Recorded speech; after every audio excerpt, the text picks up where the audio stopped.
People have gotten that image of war-torn Afghanistan through media. I want them to focus on the beautiful sides of the Afghan life, which is the Afghan culture.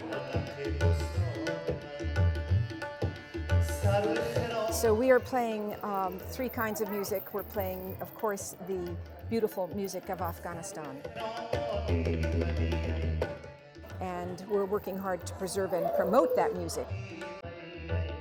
So as you know, Afghanistan is a diverse society. We have 30 ethnic groups in Afghanistan, and they have different, cultural diversities in all parts of the world.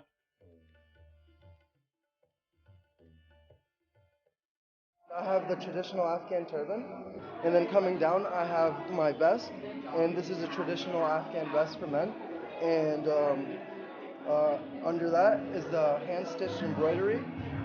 Most Afghan men wear this. I'm wearing Afghan traditional dress. I was in Europe where we were to represent our country, so I dressed up the way I am right now. My fellows were so much amazed, and they were like, "Oh, you're wearing a very beautiful dress, but why you're not wearing your traditional dress?" So they were saying, "No, we saw what we see on the TV, on the television, that women are wearing the blue burqa." So I think that's not my cultural. So the media has always focused, I would say, the negative aspects. So when I was born, due to the conflict that Afghanistan was going through, my parents migrated to Pakistan.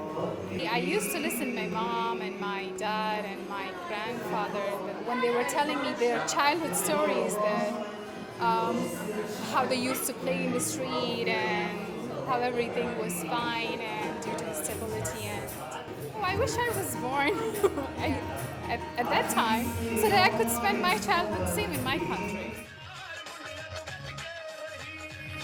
We are going through a war in Afghanistan, but the war is not happening in all parts of Afghanistan. People who go to Afghanistan, they enjoy Afghanistan, especially they enjoy the Afghan food. They never want to forget it.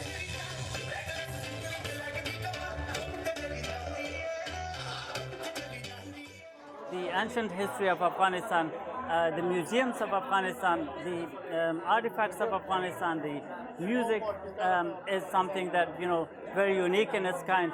So these are the beautiful sides of the Afghan society that people, I think, and we would, advise them to focus on, instead of the war-torn side of the country.